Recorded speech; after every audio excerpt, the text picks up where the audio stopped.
Hi guys, and welcome back to another episode of Frozen Fortunes. Now, you might notice that we are on the squad dynamics screen. I figured we'd start here since there's no actual games to show you, and we can take a little look at what's going on over here. Now, of course, because we don't have that many players that are old, in fact, I think the oldest player in the entire squad is Mikael Nygård. He is still here. Someone asked me in the comments in the last video if he's still here. Because of the ages of our players, we're really struggling to get team leaders at the moment, even though we've got players with good leadership stats and good personalities. I think it's just going to take a few years before we start getting players that are slightly older. Maybe once we're professional and could sign players like that, it might make things a little bit easier. But for the moment, influential players, Gaston Garcia, Stevie Gardner, who is vice captain, of course, and Fabian Moscutza. Aldo Saifi, who is the captain, is apparently not even that influential within the squad, but he is a very good leader. Apologies, I am very burpy at the moment. Thought I'd just do the rest of this introductory talk on the squad page, just in case there's any stuff that you guys are actually kind of interested in. You can sort of have a look for yourself at these points. I've sorted it by current ability, which is why Carl Rogers Jr. is actually at the top of it. But yeah, a couple of things to go over. Firstly, Jonas Svenningsson won the Danish under 17 Talent of the Year award. I don't really know what it means, but I'm glad. He also won the Danish Players Young Player of the Year and the Danish Media Young Player of the Year. So rewards out the wazoo for Jonas Svenningsson. We might as well take a quick look at his stats while we're at it. He's 3.5 stars now in this squad, really improving quite nicely. So far this year, 6 starts and 6 substitute appearances in the league, 9 goals and 5 assists. This guy is going to be quite something. I can already feel that this lad is going to be special.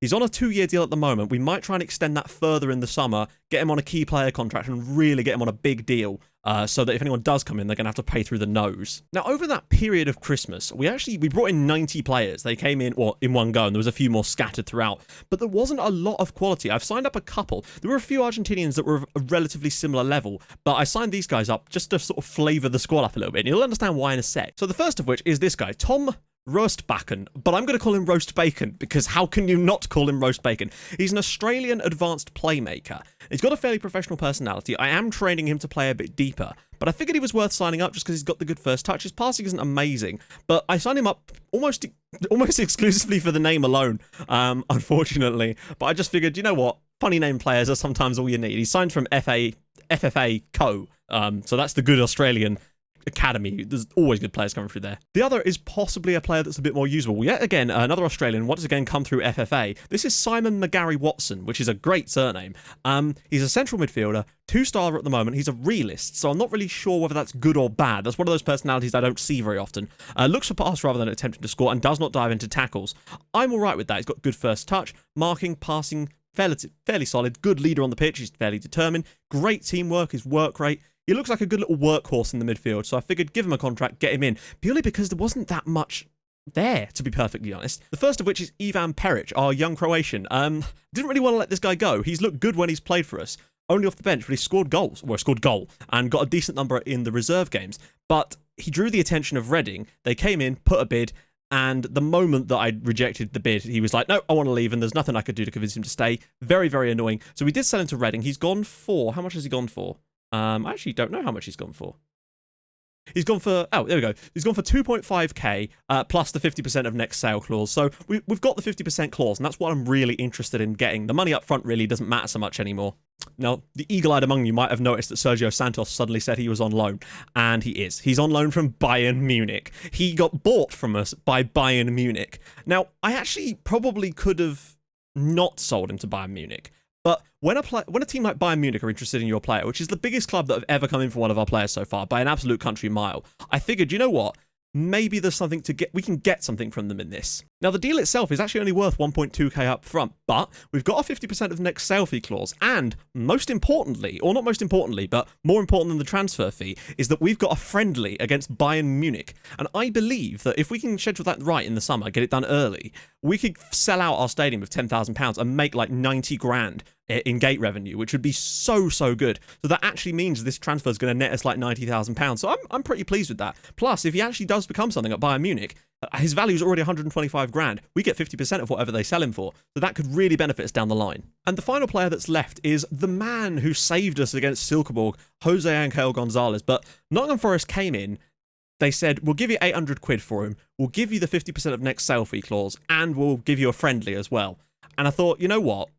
He's not going to get in our team at the moment. He's too far down the pecking order. We might as well take this as an investment in the future with another 50% of next sale fee clause. We've got a few of those floating around now. Also, Alejandro Perez has gone back to Reading because he broke his leg in a friendly. And he would have missed the entire rest of his loan period here. So I figured it was about time we terminated the loan because we need to get someone else in. It's a shame, but we've got clauses for him too. So hopefully he recovers and has a long and fruitful career and earns us lots of money, more importantly. So today's game is against SecondYellowCard, and they're not doing well at the moment. They are 12th in the league. They've got a dreadful goal difference, one of the worst in the entire division.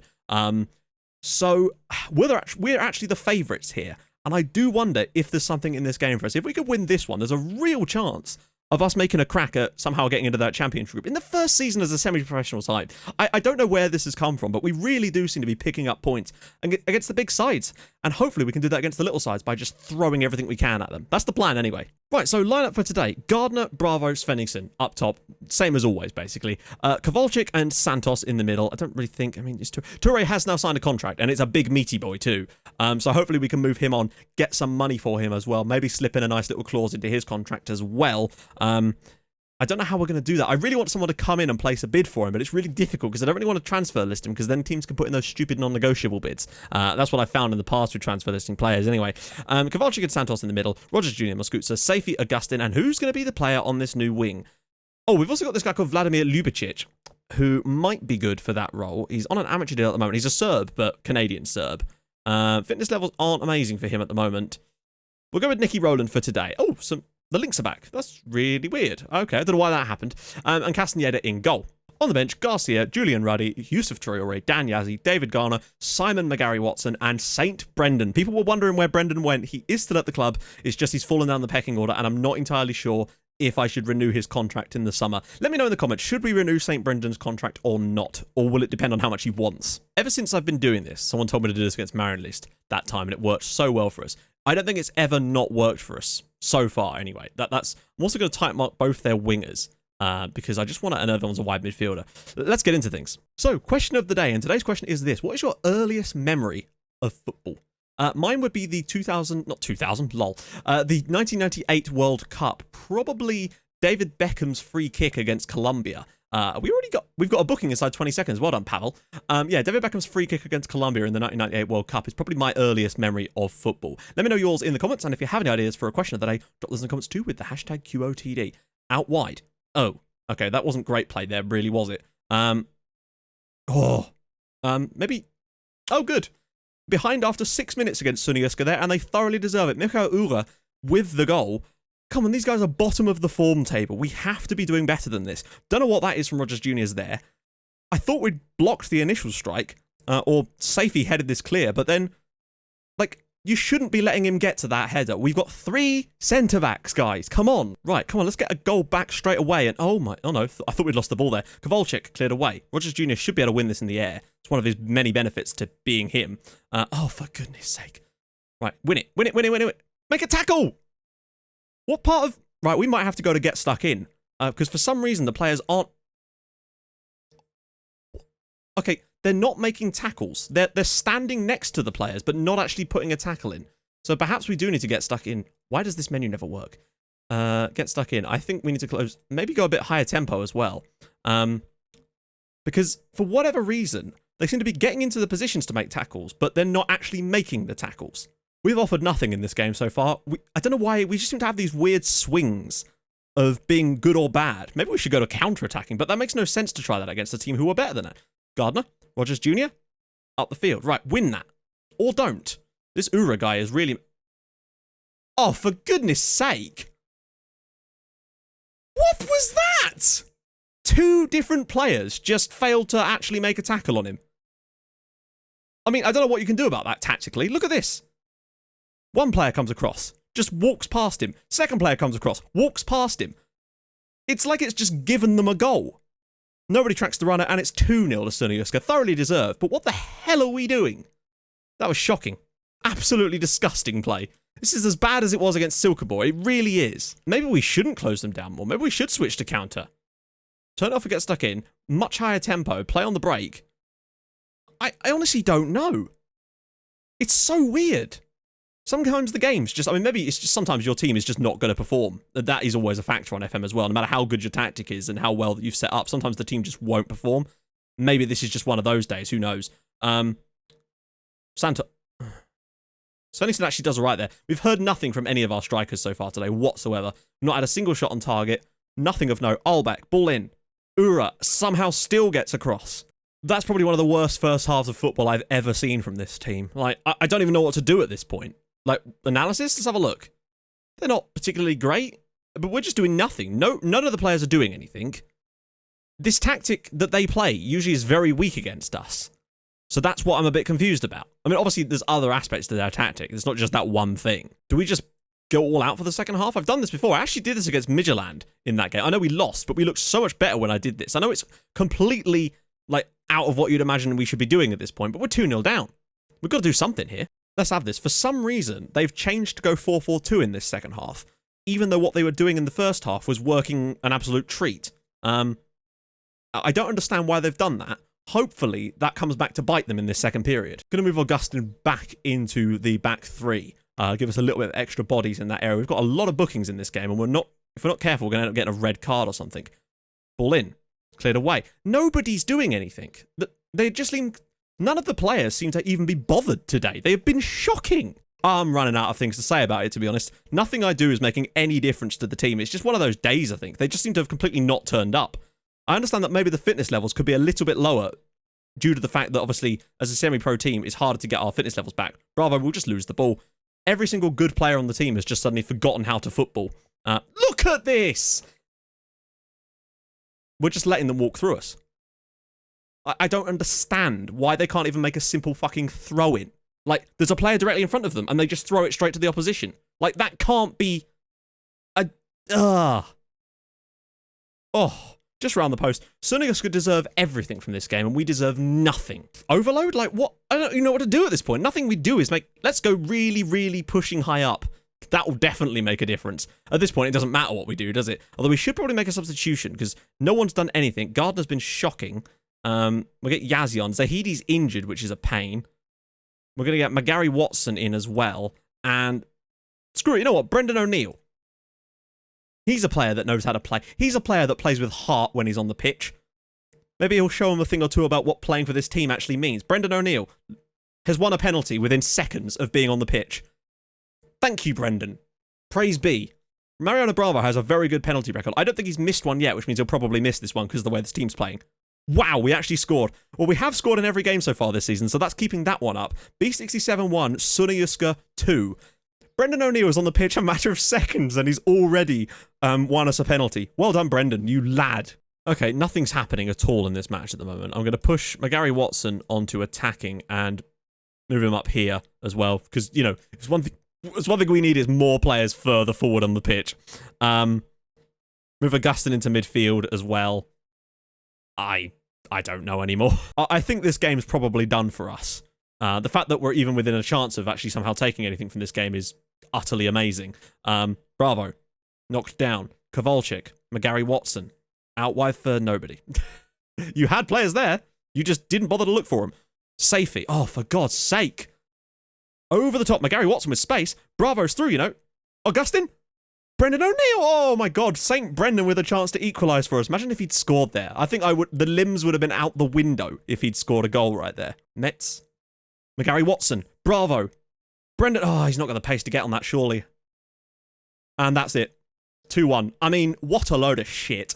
Honestly, what was that? We didn't make any key passes. Nobody turned up in the game. Just nobody. Apart from St. Brendan, off the bench to win the penalty, of course.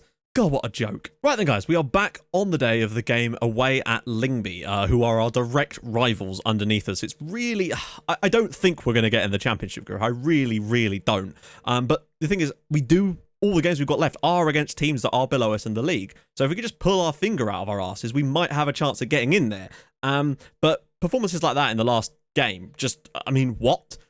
This is very, very frustrating when you've seen your team come back from 2-0 down against the league leaders and then win 3-1 away at 5th place Bromby and then struggle to a 2-1 defeat at home to a team who are bottom of the form table who have nothing really going for them at that point. And it's not like we were unlucky to lose that. They battered us and could have had 3 or 4 goals in that game. We were lucky to get 1. We were lucky to have 0 at some points in that match. Very, very strange. Sunioska have now gone on and won their next game as well, because FM. So naturally, when they win 1, they're going to win like 3 in a row now, I expect. Which means naturally today is going to be an incredibly difficult battle against Lyngby. I am tempted to switch back to counter. It seems that the attacking approach works well against teams that are going to come out at us, but the counter approach seems to work better against sides that are more around our area in the league, which is what we were using for the first part of the season and doing all right. We switched to attacking when we played all the big teams and did all right, so maybe we should switch back to counter for this section of the season. We'll try it out for today's game, I feel. Mosafi and Moskutsa are both suspended, which is just fantastic, because we have absolutely nobody that can play in replacement of Moskutsa. There's so few actual wingbacks around that it's really difficult to sign any. And this is a problem. So, Ljubicic will have to play there, which is far from what I would really want. Safi's injury means we're without our captain as well, and Ljubicic is the guy I would have brought in for him. So Basquez will come in. I just really want to be able to start each part of the season with a team that are actually match fit. The semi-pro status really does screw you. I can't remember the last time we won the first game of a section of the season. We always seem to lose our first game of the season and our first game after Christmas period because of this kind of nonsense. But that's just how it is, unfortunately. We need to go pro. If we can earn enough money, maybe the board will let us go pro in the summer. But even then, as far as I'm aware, it still takes like a year. So on the bench, Garcia, Ruddy, Traore, Vera, Garner, McGarry Watson, and Dan Yazzie. Zahidi is back fit, but he's not actually fit enough to play games for us, so Vera will be one of our men off the bench for today. We can't be any worse than we were in the last match. Our strike force did nothing in that game. They should be ashamed of themselves, to be honest. Right, let's do this. On counter-attacking, because we are away from home as well, maybe it would just give us a slightly better opportunity today to find some moments to break away on them. That's my plan anyway. Bravo, almost through already. What is Svenningsson doing there? Like, why not just leave it to the winger? Or the wing-back in this case. Bravo. Right, now use your wing-back.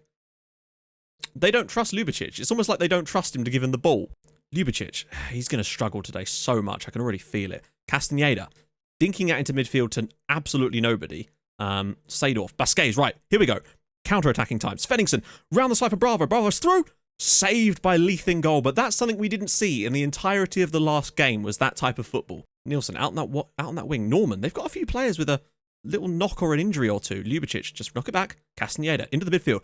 Gardner again brings it down. Looking over the top for Svenningsson. Right, Bravo, we need a good run, baby. Ball in. Kowalczyk. That's awful. That is just awful. Oh, good. Good. Doesn't that mean like Brother Bloom? Brother Flower? Brother Bloom with the goal there for Lyngby. All came from one bad pass from Kowalczyk. This is a good ball over the top from Schala. But, like, it's actually the first time on this entire save I've seen someone take it around the goalkeeper like that. When Fransson tried to do that, he ended up putting it out for a fucking throw-in. 1-0 to Lyngby. Good! This game started so promising. Like, it looked so... There we go. Ljubicic does brilliantly there. Bravo. Space into the gap for Svenningsson. Can he pick a pass out? Back post? Not a good cross from Svenningsson. One thing about Ljubicic in that position is that because he is a centre-back by trade, he is very much well placed to be making those sort of headed clearances. Basquez, Gardner again. Bravo, somehow we've still got the ball. Svenningsson, got to pick out back post. Now this time he has to. Gardner, Santos, Rogers Jr. Oh my god, what's going on? Ljubicic eventually ended up with the header somehow. We've just picked up an injury and I didn't see who it was, so that is a bit of a worry. Hopefully it's no one important. Oh good, it's Jonas Svenningsson. That's just perfect. Just what we need is Svenningsson, and he's got a twisted knee. Right, okay, changes are needed now. This is going from bad to worse today. It's like the last episode in reverse. Right, Svenningsson is twisted his knee. He's got to come off. There's no two ways about it. I trust Dan Yazzie more than I trust Nicholas Vera, to be perfectly honest. And wait, did I not change it to counter?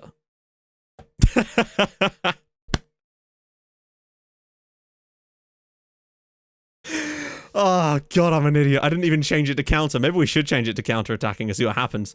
I am idiot. Well, that first half went about as bad as a hole in the head. I don't know. We've just been shocking in both of these games today. Like, they just haven't turned up. The strikers aren't creating anything. Not even a little bit of... Like, no chances. We're not creating shots. We're not doing anything. It's like the arse has fallen out of our team. It just, like, nothing. Not since I made those changes, not a single highlight in this game. This game has just gone to nothing. And I don't understand. It's like a a switch has been flipped that just prevents anything from happening. Like, look how bad we were in the last game, and it has just continued straight into this game, despite no tactical changes in that first game, other than, you know, like, obviously the things I made during the game. But, like, it's just baffling, honestly. We are going to go to attacking because nothing's happening. Just nothing. They're just doing nothing. Two of the highest scoring players in this entire division. We are the second highest goal scoring team, as far as I'm aware. And we can't do anything in this game. Just nothing. Bloom. Just end me. What was that? This could have been so easily prevented as well if they just played a simple pass instead of doing what the hell they're trying to do. Castaneda has both of his players easy to distribute to, and he's just ignoring the instructions. Ball over the top. Bloom just dinks it over. That is an unbelievable goal from Bloom. He's scored two absolutely brilliant pieces of play today, but we're making this easy for them again. This is shocking. We couldn't win a raffle at this point. And it's not like some of our earlier defeats this season, whereby, yeah, oh god, Dan Yazzi's through. And it's saved. First actual chance of the game, really. There we go, we've won the ball off them finally. Yazzie has to look across. Please, Dan, for the love of all that is holy, pass this into the box. How are you... Oh my god. It's like it's refusing. They're just not playing. They're refusing to play. It just feels so like they're just completely ignoring instructions. And, like, Dan Yazzie has about 3 opportunities to put that ball into the box to open players in complete open space, and somehow manages to find the one defender that's in the box. Shocking, yet again. Looking long. Defender decides to stand still instead of making a tackle. Someone finally does make a tackle. Ramkilde. Shadrach on the edge, probably going to put this in the top corner, I expect. And it's in the bottom corner this time with Shala. What a load of nonsense. And I don't mean that the game is nonsense. It isn't. But I don't understand why we've suddenly turned into a bunch of pub team players in these last 2 matches. It was bad enough, but like we've actually missed sitters in this game. Like, that's not even a difficult strike. He's just... God. Some of the weird shit that goes on. This is it. Right, here we go. Over the top. Stephen Gardner. Watch him smash this from... Oh, God. This is fun. This is actually a little bit funny now. And there we go. We haven't scored today. We didn't deserve to score. What a joke. Yeah, Lyngby were far better than us, and this is why we don't... We actually made some key passes in this game and weren't even that bad in a lot of areas of this team. The strikers just were still on holiday, apparently. You're going to have bad games, but we've just had 2 of them in a row, which really... And because we've now lost 2 games in a row, you can bet your ass that we'll go into the next game against Vela and lose that too, because morale. I'm going to try and talk to the team and praise them in some areas if I can do, and praise their conduct and whatnot. Try and get the morale up, but... So, next episode, it's the final games of the group stage, or the preliminary stage. We've got Vela away, good lord. Kurga at home, probably lose that too. Randa's at home. These 2 home games here, these 2 are the key. If we can win both of these, I think we'll probably be all right. And then our live comms are going to be Esbjerg away and Silkeborg away. If you have enjoyed this episode, give me a pity like on the video.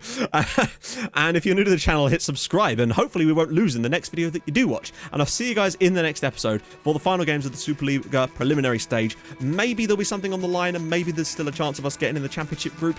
I mean, I think if we win both of those games, we'll still have a chance at getting into the championship group coming into those games. But it will be probably a bit of a long shot unless Lyngby really mess it up. Anyway, see you guys soon. Thank you so much for watching. Bye-bye.